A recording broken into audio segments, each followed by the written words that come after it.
정봉재 정치쇼 4부 순서 들어가겠습니다. 할 말을 한다. 나라 걱정하는 돌직구 정종브라더스.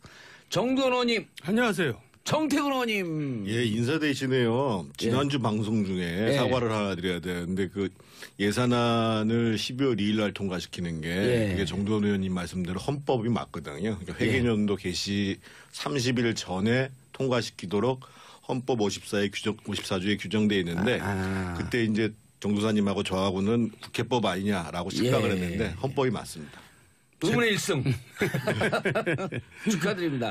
헌법 54조에 있는 규정이다. 12월 2일 날 통과시키는 게. 감사합니다. 디테일한 AS. 자, 주말에. 네, 목포에서. 사고가 많았죠? 국민의당 내용이 뭐 끊이잖아요. 그 계란 맞은 거. 박주원 의원. 할 얘기가 많으세요, 오늘. 자, 박주원 의원 계란 세례. 이것 때문에 국민의당이 좀 어려워지겠다라고 2부 3부에서 얘기했는데. 아니, 제가 쭉 얘기했잖아요. 근데 바른당하고 이제 합당을 하겠다는 것이. 이제 내용을 키우고 있는데 이제 이런 해프닝으로 나타난 거죠.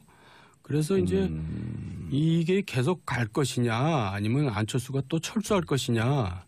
이제 그 연말을 기준으로 기로에 쓸 겁니다. 근데 이제 안철수 입장에서는 또 철수하면 이제 정말 미래가 없어지는 거고 철수를 안 하면 당이 또 쪼개질 거고 해서 결국은 일부가 쪼개지면서 통합하지 않겠어요.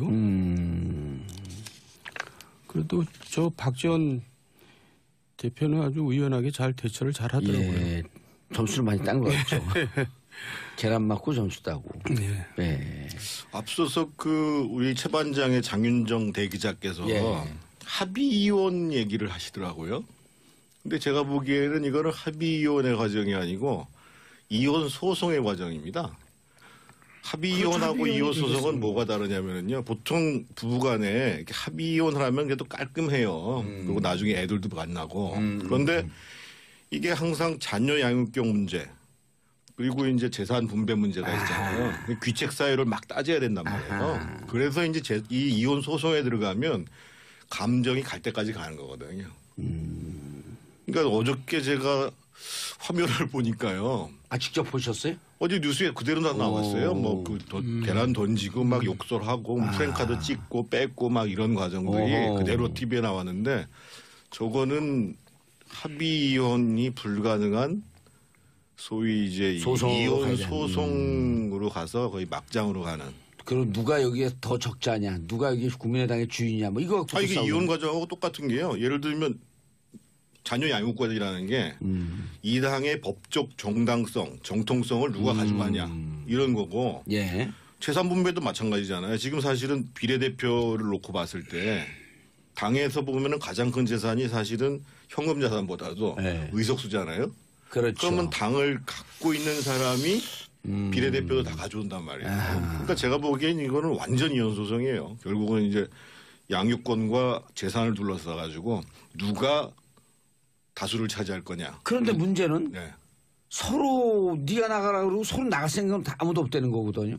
그러니까 이제 그 책임 문제 때문에 그러는 거죠. 이제 서로 책임을 상대방이 지으려고 그러는 거 아니겠어요? 특히 이 비례대표는 친안쪽이 많잖아요. 그러니까요. 그러니까 제가 이거를 이제 이혼 소송에 비교한 이유도 뭐냐면은요. 그 박주원 씨 사건 같은 경우, 최고위원 사건 같은 경우도 그러니까 예를 들면 우리가 이혼 소송하면 가장 많이 쓰는 방식이 그거잖아요. 너 불륜했지. 옛날에 이 배우자의 옛날 불륜을 끄집어내서 이혼의 사유가 너가 있는 거 아니냐. 귀책 사유가 너한테 있다. 그렇죠. 그러니까 지금 당신이 안철수 대표 당신이 저런 사람 데리고 정치를 했어? 그거를 이제 쫙 만천하에 공개를 한 거죠. 정두원 의원님. 박주원 최고위원 우린 잘 몰라요. 우린 잘 알죠. 원래 한나라당 사람인데 들어올 때부터 이제 알만한 사람 다 알아요. 검찰 들어올 때부터 검찰 수사관이었는데 이제 뭔가 자기가 유리한 자료가 있다, 한나라당에 유리한 자료가 있다 하는 그런 거래로 그 당시 허태열 사무총장 시절인 것 같은데 그때 들어와가지고 지방 선거 공천을 받았죠.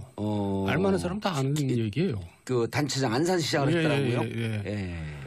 그런데 이제 어떻게 해서 국민의당 최고위원이 됐는지 나도 이번에 처음 알았어요. 오. 그러니까 참. 한나라당의 시절에도 원래 당 생활을 한 사람이 아니고 검찰 수사관 출신이고. 예. 그리고 2000 그러니까 뭐 9년이나 10년 요때쯤 들어와서 안산시장을 했다가 다시 이제 국민의당으로 간 거네요. 그러니까 이분이 검사가 아니고 예. 수사관이거든요. 수사관. 예. 수사관이고 대한민국에서 소위 범죄 정보 관련 처리를 가장 오래 했다는 사람 중에 한 사람이에요. 그러니까 그 기록들이 다 있네. 얼마나 이 사람이 이제 그게 좋은 의미의 정치력이 아니라 정치력이 뛰어나겠어요. 예. 장사를 한 거죠. 예. 자기가 가지고 있는 그래서 자료를 이제 가지고. 그 당시에 이제 그 당시에는 한나라당이죠. 예. 한나라당에 들어와서 공천을 따냈고 그래서 시장이 됐고 그러고 이제 지금 이제 안철수 대표하고 같이 이제 일을 하는 거죠. 근데 어떻게 이런 분이 또 가서 최고위원을 하고 있죠? 그러니까요. 깜짝 놀랐다니까요. 요즘 최고위원은 뭐 아무나 하는 거 아니에요? 뭐 그렇기도 하지만 그런 최고위원들 다 기분 나쁘겠지만. 네. 국민의당이니까. 근데 하여간 그 안철수 대표도 사람 가리는 거는 잘 못하는 것 같아요. 그거 되게 중요한 건데. 그러니까 훌륭한 사람을 좀 멀리하는 거 아닌가요, 안철수 대표는? 아니 DJ 비자금 100억 이거에 실질적으로 그때 당시에 자기가 중요한 정보를 갖고 있다고 하면서 이제 정치권에 들어왔고, 근데 지금 본인은 뭐라 그러냐면 정치 공작이다. 그리고 이제 안철수 대표는 정치적 의도를 가진 음해인지 진상조사를 해야 된다. 어떻게 보세요, 이거는? 그러니까 우리들이 보기에는 다 웃기는 얘기. 우린 다 안 되니까요. 그 당시에 한나라당 웬만한 사람들은 다 알아요. 저 사람이 어떻게 해서 당에 들어왔고 어떻게 시장이 됐는지 다. 이 사실이 지금 시점에 드러나는 것과 관련해서는 사실은 밝혀져야 될 부분이 있긴 하죠. 이게 이제 제가 기억하기로는 주성영 그 전 의원께서 확신을 해가지고 그 국회에서가 아니라요. 아까 지금 법사위에서 말씀하셨다는데 국회에서가 아니라 그 라디오에서 얘기를 했어요.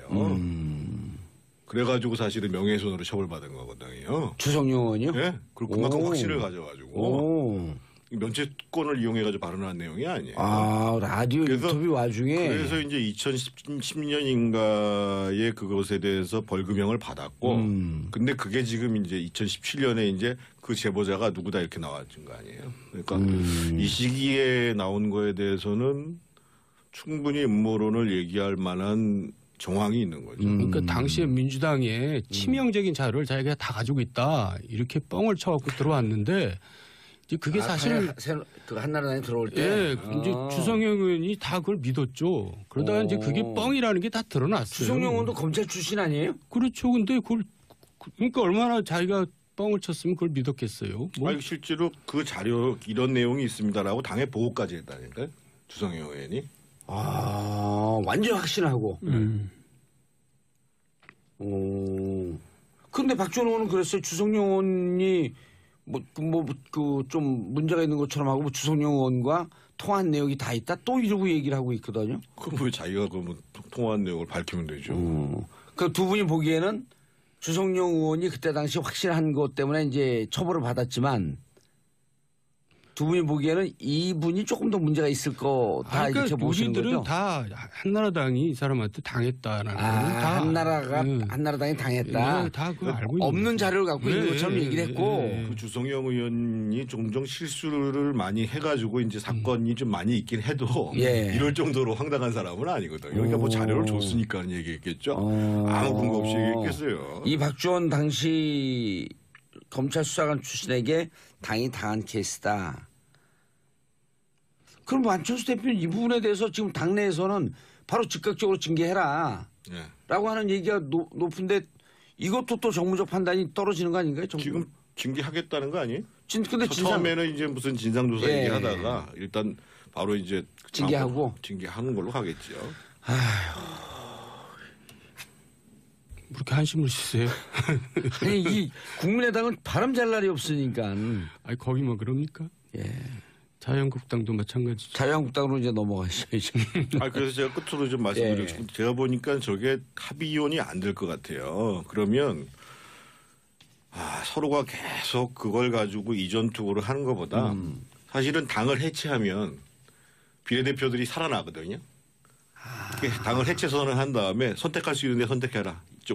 이쪽 호남파 선택하시는 분들, 이쪽 안철수파 선택하시는 분들 해가지고 하면 그러면 깨끗하지 않을까. 좀 재산은 좀 그러네요. 경제적인 손실은 좀 있겠죠. 당에서 비례대표들을 지키려고 그러면서 니네가 나가라 이렇게 싸우지 말고 해산 비례대표는 살아있나요? 그럼요. 당을 해산 선언하면. 근데 해산 선언하려고 해도 전당대회를 열어야 되잖아요. 그럼 위임받을 수 없는 권력 아니에요. 그래서 제가 보기에는 안철수 대표 쪽에서 통합 당원 투표 문제를 검토하는 게 그런 여러 가지 복선이 깔려 있는 게 아닌가라고 저 혼자 추측하는 겁니다.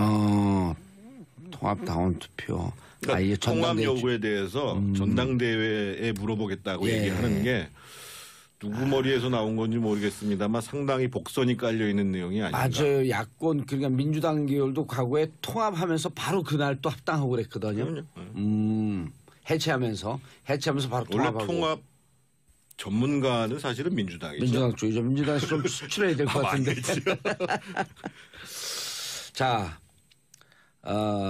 예산 패싱 뭐 시간이 좀 지난 건데 자유한국당 원내대표 내일 13일이요. 네. 아까 그 잠깐 얘기하다가 진짜 전문가들 있으니까 그만 얘기하라 그러고 제가 장윤성 기자를 막았거든요.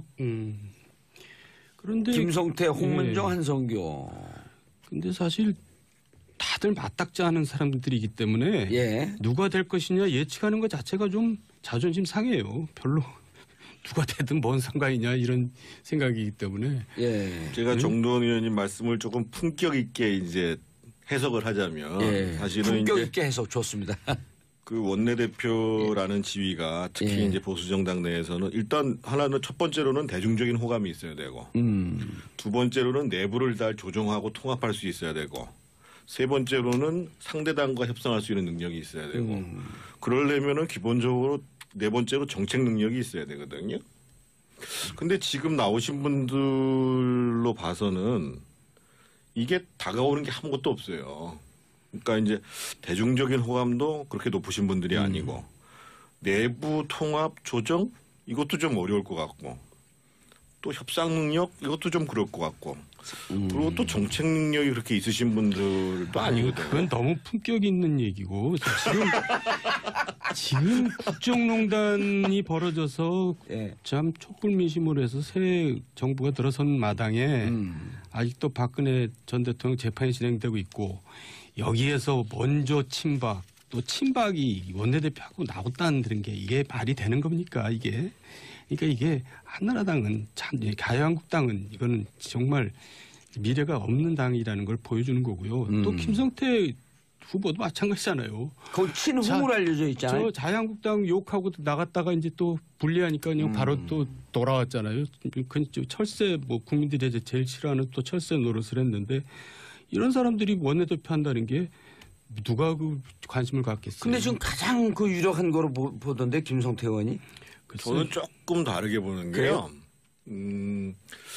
지금 그 이전의 대립구도는 친박과 비박의 대립구도였잖아요.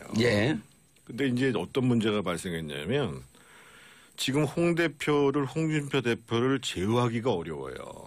홍준표 대표를 견제하기가 어렵단 말이에요. 근데 지금 벌써 이미 이제 지금 그 아마 제가 보기에 이 원내대표 선거 때문에 미루고 있는 모양인데 지금 이제 당무감사를 해서 원내 당협위원장을 물갈이하겠다라고 이미 공언을 했잖아요. 근데 원래 그것을 이제 12월 초에 하기로 했다가 지금 안 하고 있는 이유 중에 하나가 그것을 딱 열어놨을 때 판도라의 상자를 열어놨을 때 친박들이 야 우리 진짜 다 죽이려고 그러는구나 라고 생각할 그런 이제 경계감을 줄 수 있으니까 제가 보기에 좀 늦추는 것이 아닌가 이런 생각이 드는데 건을 늦췄다. 결국은 그렇다고 본다면 친홍이라고 할 수 제가 지난번에 말씀드렸잖아요. 실질적으로 친홍이라고 할 수 있는 의원들의 숫자는 그렇게 많지 않다. 그렇게 되면 나머지 의원들의 제일 관심은 다른 게 없어요. 자기 자리 보존하는 거거든요. 그렇게 되면 홍 대표를 좀 견제하는 방향으로 투표를 해야 되지 않겠냐라고 나올 수가 있고 또 원내대표라는 것이 또 그런 역할로 일정 정도 할 수도 있잖아요. 그래서 제가 보기에는 생각보다 김성태 의원이 유리하다 이렇게 보기 쉽지 않을 거라고 봅니다. 그러네요. 1차 투표에서 만약에 안 되면 홍문종과 한성교는 단일화할 가능성이 없잖아요. 아니요. 1차 투표에서 안 그렇죠. 되면 한 명이 떨어지니까. 한 명이 떨어지죠. 표가 이제 몰리게 되죠. 근데 이제 그 개인의 경쟁력 또는 호감도와 관계없이 그런 견제 심리로 투표를 하는 사람 입장에서 봤을 때는 소위 주류라고 하는 김성태 의원을 투표 안 할 수도 있기 때문에 생각보다 그렇게 만만치 않을 것이고 예측 불가의 상황이라고 보는 것이 아까 이 장윤정 기자가 거의 지금 저하고 비슷한 분석인 거죠. 그러네요. 그럼 1차에서 예를 들어서 홍문종, 김성태 의원이 포함되고 홍문종 의원이나 한선교 의원 둘 중에 한 분이 떨어지게 되면 그 표가 남아있는 한 분에게 더 몰려갈 가능성이 있다. 김성태 의원은 김성태 의원이 1차에서 과반 투표 못하면 안 될 수 있다. 근데 1차에서 과반 못할 가능성이 높지 않나요? 세 분들이 좀 비등비등하지 않아요? 내일이니까 뭐 내일 지켜본다는 거죠. 그래도 궁금한데. 이런 관점 어떻게 보세요? 결국 친홍 비용 아니냐? 근데 그 지금 정태근 의원은 친홍 비용이 뭐가 있냐 그게? 그렇죠. 결국 자기 이제 그 생사가 어떻게 될 것이냐 거기에 다 관심을 갖고 이제 이해관계를 따지겠죠. 자기 생사라고 하는 것은 지금 그 예를 들어 원내대표가 되고 그 다음에 이제 바로 뒤에서 이어질 당무감사 그리고 지역위원장 여부. 근데 의원들은 당연적으로 지역위원장이 되지 않나요? 아니, 그 꼭 그렇지는 않아요. 이게 이제 이후 과정들이 존재해요. 본인들은 당협위원장을 자리를 유지할 수는 있어요. 근데 이제 기본적으로 지방선거 때부터 시작해서 시도당 위원장을 선임을 할 거고 거기서 지방별로 공천심사위원회를 구성할 거고 그러니까 이제 이게 이제 견제를 어떻게 할 것인가라는 부분들에 대한 생각이 작동을 하겠죠. 그런 것이 이번 투표에 반영될 수 있다는 거예요. 자, 그 예산 전쟁 후 국민의당과 바른정당이 완전히 비판하면서 갈라섰잖아요. 그렇죠. 다시 정책연대 할 수 있나요? 이렇게 되면. 그런데 김동철 대표가 예상외의 발언을 했어요. 그 지난번에 이제 그 모임에 나와가지고 그 우리 하나하나 정책연대를 하다 보면 통합까지도 갈 수 있다라고 하는 식으로 안철수 대표 쪽으로 약간 기운 듯한 그런 발언을 했더라고요. 그분은 호남에 뿌리를 두고 있어서 반안이다 이렇게 보였던 분인데. 네, 의외였어요 아주. 나도 그렇게 받아들였는데 그게 또 무슨 원내 전략상 일단 지금 아직 또 이제 임시국회가 있으니까 필요해서 그랬는지 또 원내대표로서는 당을 또 추스릴 필요가 있죠. 그런 입장에서 그렇게 발언했을 수도 있고. 돌발 질문. 예. 바른정당에서는 더 안 빠져나가나요? 가고 싶은 사람이 있는데 지금 못 가고 있는 거죠. 지금 몇 사람은 지금 돌아가고 싶은 사람이 있어요. 지금 현재 남은 게 11명이죠, 이제. 11명이 안 되죠, 지금. 11명이죠. 11명인가요? 11명이죠. 주호영 의원까지 다 빠져나가서. 근데 제가 지난 정확하게 11분에 대해서 정확하게 아시잖아요, 두 분은. 뭐 알죠. 예. 예. 근데 어쨌든 바른정당도 지금 이제 눈치 보고 있는 겁니다. 국민의당이 어떻게 돌아갈 것이냐. 그러니까 말은 그냥 의연한 척하지만 실은 지금 빨리 정리가 돼서 이제 교섭단체로 소속되기를 바라겠죠. 네. 왜냐하면 거기는 지금 사무처 직원들 돈도 못 주고 있거든요. 이제 많이 바쁘니까. 비교섭단체가 되게 정부 지원금이 많이 줄어들어가지고. 그 좀 여담인데요. 제가 보기에는 국민의당 언론에서는 국민의당이 이번에 많이 챙겼다고 얘기를 하잖아요. 예산 과정에 대해서. 근데 제가 그 일이 있어서 이제 토요일 날 오후에 이제 광주를 내려갔는데 호남 분들도 예를 들면 지난번에 말씀드렸던 게 예를 들면 호남선 KTX 지금 이제 무한공항 경유하는 것 때문에 1조 1천억 더 들어간다고 얘기하잖아요. 그게 진짜 호남을 위해서 맞는 거냐. 이렇게 아주 비판적으로 얘기를 하시더라고요. 예를 들면은 제가 이제 순천분을 만났는데 순천만 국가정원 만드는데 한 1,050억 정도 들었거든요. 지금 그게 한 해 수익이요. 125억 원 납니다. 입장 수입만. 그래서 지금 순천이 지금 한 해에 순천을 관광 외지에서 방문하는 사람이 600만이 넘었다는 거거든요. 순천시가 세외 수입이 636억이에요. 그래서 예를 들면 1조 1천억 들어갈 것 같으면 최근에 그 호남에서 가장 성공한 사업이 그 순천만 국가정원 사업하고 순천만 국가정원 그리고 이제 제 처가가 있는 곡성에 이제 그 섬진강 기차마을 사업 있잖아요. 예. 이런 것들을 좀 제대로 만들어 가지고 그럼 국가조언 같은 거 10개 만들 수 있죠. 이 얘기를 순천 사람이 나한테 하더라니까요. 그렇게 봐서는 그냥 뭐 무슨 그 KTX 만들고 공항 만들고 요즘에 이번에 뭐 새만금에도 무슨 뭐 공항 만드는 용역을 만든다고 막 그러는데 요즘은 국민들이 그렇게 생각 안 한다는 거예요. 무조건 돈 갖다 주는 거 그러니까 정치권끼리 지네끼리 그렇게 정치적 타협을 하다가 엉뚱한 예산 낭비가 빚어지는 경우가 너무나 많아요. 호남 사람들이 보기에도 그 1조 2천억 이런 부분을 정말 필요한 예산으로 썼어야지.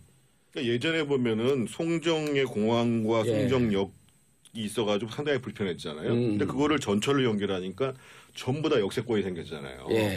마찬가지로 한평에서 지선을 연결하게 되면 그게 17km뿐이 안 돼요. 거기다가 거점 만들어가지고 하면 동네도 살아나죠. 역세권 경제가 사는데. 제가 너무 딴소리를 했나 이 시간에. 아니 막 정확히 맞는 말씀하신 거예요. 그래서 별로 그렇게 국민의당이나 그 민주당에서 그렇게 예산 갖다 준 거에 대해서 칭찬들 안 하더라고요. 별 생각 없이 자기들이 그냥 생색내려고 가져왔다 이렇게 얘기하더라고요. 바른정당과 정책연대는 현실적으로 어쨌든 얘기는 김동철 원내대표가 좀 긍정적으로 얘기했지만 사실 여러 가지 거기도 또 그 난제가 있지 않겠어요? 지난번에 제가 말씀드렸던 것처럼 제일 어려운 난제는 결국은 남북 문제예요. 그러니까 저는 그렇게 권해드리고 싶어요. 그래, 남북 문제에 대해서 어떻게 볼 것이냐. 사실은 뭐 법인세든 뭐든 이런 부분들은 조금 타협점을 가져갈 수 있는데 아예 가장 어려운 문제부터 시작해가지고 우리 바른정당과 그 국민의당 통합파들이 그럼 남북 문제와 관련해서 어떻게 접근할 수 있는지를 먼저 논의하는 게 좋지 않겠는가. 알겠습니다. 남북 문제에 대해서 좀 입장이 정리가 되면은 좀 통합에 대한 얘기가 될 수 있을 것 훨씬 가속화될 거라고. 알겠습니다. 정돈 정태근 의원님 인사하시고 끝났어요? 네, 벌써 끝났네요. 너무 많이 수고하셨습니다. 예, 자, 저는 내일 10시 5분에 다시 찾아뵙겠습니다. 땡큐 피스 코리아 내일 뵙겠습니다.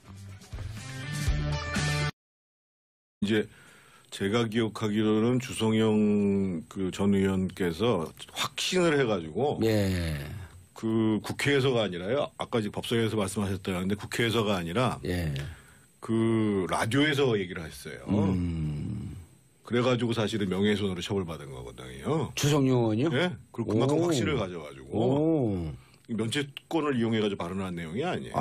라디오 인터뷰 와중에. 그래서 이제 2010년인가에 그것에 대해서 벌금형을 받았고, 근데 그게 지금 이제 2017년에 이제 그 제보자가 누구다 이렇게 나왔던 거 아니에요. 그러니까 이 시기에 나온 거에 대해서는 충분히 음모론을 얘기할 만한 정황이 있는 거죠. 그러니까 당시에 민주당에 치명적인 자료를 자기가 다 가지고 있다 이렇게 뻥을 쳐갖고 들어왔는데.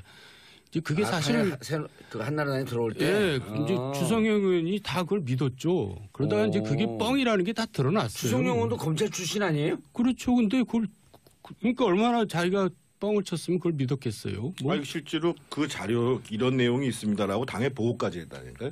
주성영 의원이. 완전 확신하고.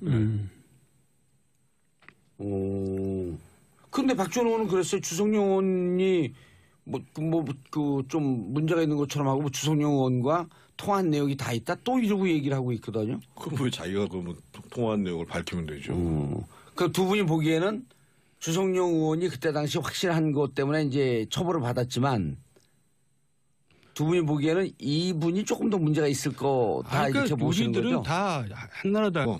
누가 다수를 차지할 거냐. 그런데 문제는 서로 네가 나가라 그러고 서로 나갈 생각은 아무도 없다는 거거든요. 그러니까 이제 그 책임 문제 때문에 그러는 거죠. 이제 서로 책임을 상대방이 지우려고 그러는 거 아니겠어요? 특히 이 비례대표는 친안쪽이 많잖아요. 그러니까요. 그러니까 제가 이거를 이제 이혼 소송에 비교한 이유도 뭐냐면은요.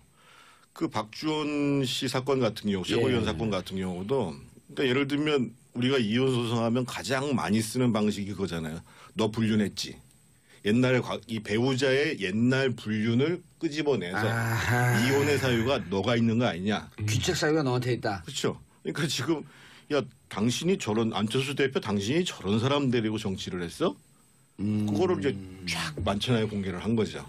정돈 의원님, 박주원 최고위원 우린 잘 몰라요. 우린 잘 알죠. 원래 한나라당 사람인데 예. 들어올 때부터 이제 알만한 사람 다 알아요. 검찰 들어올 때부터 검찰 수사관이었는데 이제 뭔가 자기가 저기 유리한 자료가 있다, 한나라당에 유리한 자료가 있다 하는 그런 거래로 그 당시 허태열 사무총장 시절인 것 같은데 예. 그때 들어와가지고 지방 선거 공천을 받았죠. 알만한 사람 다 아는 얘기예요. 그 단체장 안산시장을 했더라고요. 예. 그런데 이제 어떻게 해서 국민의당 최고위원이 됐는지 나도 이번에 처음 알았어요. 그러니까 참. 한나라당의 시절에도 원래 당 생활을 한 사람이 아니고 검찰 수사관 출신이고. 예. 그리고 9년이나 10년이나 아주 우연하게 잘 대처를 잘 하더라고요. 예. 점수를 많이 딴 것 같죠. 계란 맞고 점수 따고. 예. 예. 앞서서 우리 최반장의 장윤정 대기자께서 합의이혼 얘기를 하시더라고요. 근데 제가 보기에는 이거는 합의이혼의 과정이 아니고 이혼 소송의 과정입니다. 합의이혼하고 이혼 소송은 뭐가 다르냐면요. 보통 부부간에 이렇게 합의이혼을 하면 그래도 깔끔해요. 그리고 나중에 애들도 만나고. 그런데 이게 항상 자녀 양육경 문제 그리고 이제 재산 분배 문제가 있잖아요. 귀책 사유를 막 따져야 된단 말이에요. 그래서 이제 이 이혼 소송에 들어가면 감정이 갈 때까지 가는 거거든요. 그러니까 어저께 제가 화면을 보니까요. 직접 보셨어요? 어제 뉴스에 그대로 다 나왔어요. 계란 던지고 막 욕설하고 프랭카드 찍고 뺏고 막 이런 과정들이 그대로 TV에 나왔는데 저거는 합의 이혼이 불가능한 소위 이제 이혼 소송으로 가서 거의 막장으로 가는. 그럼 누가 여기에 더 적자냐? 누가 여기 국민의당의 주인이냐? 뭐 이거 갖고 이게 이혼 과정하고 똑같은 게요. 예를 들면 자녀 양육권이라는 게 이 당의 법적 정당성, 정통성을 누가 가져가냐 이런 거고 예. 재산 분배도 마찬가지잖아요. 지금 사실은 비례대표를 놓고 봤을 때 당에서 보면은 가장 큰 재산이 사실은 현금 자산보다도 의석수잖아요. 그렇죠. 그러면 당을 갖고 있는 사람이 비례대표도 다 가져온단 말이에요. 그러니까 제가 보기엔 이거는 완전 이혼 소송이에요. 결국은 이제 양육권과 재산을 둘러싸 가지고. 정봉재 정치쇼 4부 순서 들어가겠습니다. 할 말을 한다. 나라 걱정하는 돌직구 정종브라더스 정두원 의원님. 안녕하세요. 정태근 의원님. 예, 인사되시네요. 지난주 방송 중에 사과를 하나 드려야 되는데 예산안을 12월 2일 날 통과시키는 게 그게 정두원 의원님 말씀대로 헌법이 맞거든요. 그러니까 회계년도 개시 30일 전에 통과시키도록 헌법 54조에 규정돼 있는데 그때 이제 정도사님하고 저하고는 국회법 아니냐라고 생각을 했는데 헌법이 맞습니다. 의문의 1승. 축하드립니다. 헌법 54조에 있는 규정이다. 12월 2일 날 통과시키는 게. 감사합니다. 디테일한 AS. 자, 주말에. 네, 목포에서. 사고가 많았죠. 국민의당 내용이 끊이잖아요. 계란 맞은 거. 박주원 의원. 할 얘기가 많으세요, 오늘. 자, 박주원 의원 계란 세례. 이것 때문에 국민의당이 좀 어려워지겠다라고 2부 3부에서 얘기했는데. 아니, 제가 쭉 얘기했잖아요. 근데 바른당하고 이제 합당을 하겠다는 것이 이제 내용을 키우고 있는데 이제 이런 해프닝으로 나타난 거죠. 그래서 이제 이게 계속 갈 것이냐 아니면 안철수가 또 철수할 것이냐 이제 연말을 기준으로 기로했을 겁니다. 근데 이제 안철수 입장에서는 또 철수하면 이제 정말 미래가 없어지는 거고 철수를 안 하면 당이 또 쪼개질 거고 해서 결국은 일부가 쪼개지면서 통합하지 않겠어요. 그래도 저 박지원 대표 때쯤 들어와서 안산시장을 했다가 다시 이제 국민의당으로 간 거네요. 이분이 검사가 아니고 수사관이거든요. 수사관이고 대한민국에서 소위 범죄 정보 관련 처리를 가장 오래 했다는 사람 중에 한 사람이에요. 그러니까 그 기록들이 다 있네. 얼마나 이 사람이 이제 그게 좋은 의미의 정치력이 아니라 정치력이 뛰어나겠어요.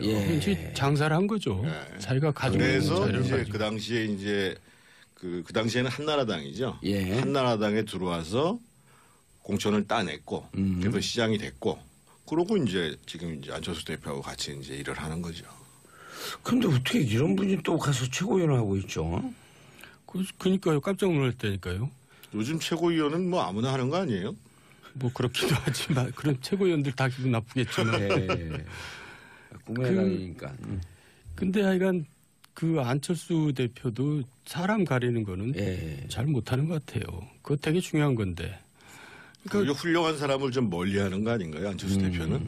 아니 DJ 비자금 100억 이거에 실질적으로 그때 당시에 자기가 중요한 정보를 갖고 있다고 하면서 이제 정치권에 들어왔고, 근데 지금 본인은 뭐라 그러냐면 정치 공작이다. 그리고 이제 안철수 대표는 정치적 의도를 가진 음해인지 진상조사를 해야 된다. 어떻게 보세요, 이거는? 그러니까 우리들이 보기에는 다 웃기는 얘기. 우린 다 안 되니까요. 그 당시에 한나라당 웬만한 사람들은 다 알아요. 저 사람이 어떻게 해서 당에 들어왔고 어떻게 시장이 됐는지 다. 이 사실이 지금 시점에 드러나는 것과 관련해서는 사실은 밝혀져야 될 부분이 있긴 하죠. 이게